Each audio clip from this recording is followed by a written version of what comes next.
কিছু ব্যাপার আছে যেগুলোতে রোজা ভাঙে না, সংশয় তৈরি হয়, কনফিউশন তৈরি হয় যে আসলে কি রোজাটা ভাঙলো কিনা। সেগুলো কি? এক নাম্বার হচ্ছে ভুল করে যদি কেউ খায়। দুই নাম্বার হচ্ছে এটা বিবাহিতদের জন্য, বিবাহিতরা ফিজিক্যাল ইন্টারকোর্স যদি করে, দেহ থেকে সিমেন আউট হলে রোজা ভেঙে যায়, কিন্তু স্বাভাবিক মেলামেশাতে রোজা ভাঙে না। তিন নাম্বার ওয়েট ড্রিম, বাংলায় বলে স্বপ্ন দোষ।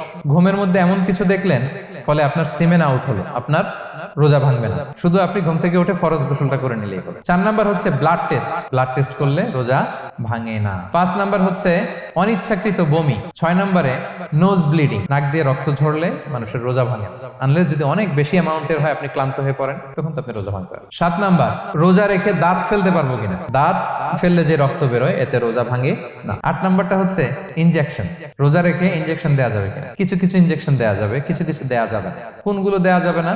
এনার্জেটিক ইনজেকশন দেওয়া যাবে না, যে ইনজেকশনে ফুড সাপ্লিমেন্টারি আছে, যেটার মধ্যে নিউট্রিশন ভ্যালু আছে, এই ইনজেকশন গুলো দেওয়া যাবে না। কিন্তু পেইন কিলার যে ইনজেকশন গুলো আছে এটা দিতে পারবেন। অ্যান্টিবায়োটিক ইনজেকশন দিতে পারবেন, অ্যানেস্থেটিক ইনজেকশন দিতে পারবেন, এই জাতীয় মেডিকেশন ইনজেকশন গুলো দিতে পারবেন। নয় নম্বরে কিছু কমন ব্যাপার আছে, এর মধ্যে এক নম্বর হচ্ছে টুথপেস্ট। রোজা রেখে টুথপেস্ট দিয়ে ব্রাশ করা যাবে কিনা? যাবে, কিন্তু না করাই ভালো।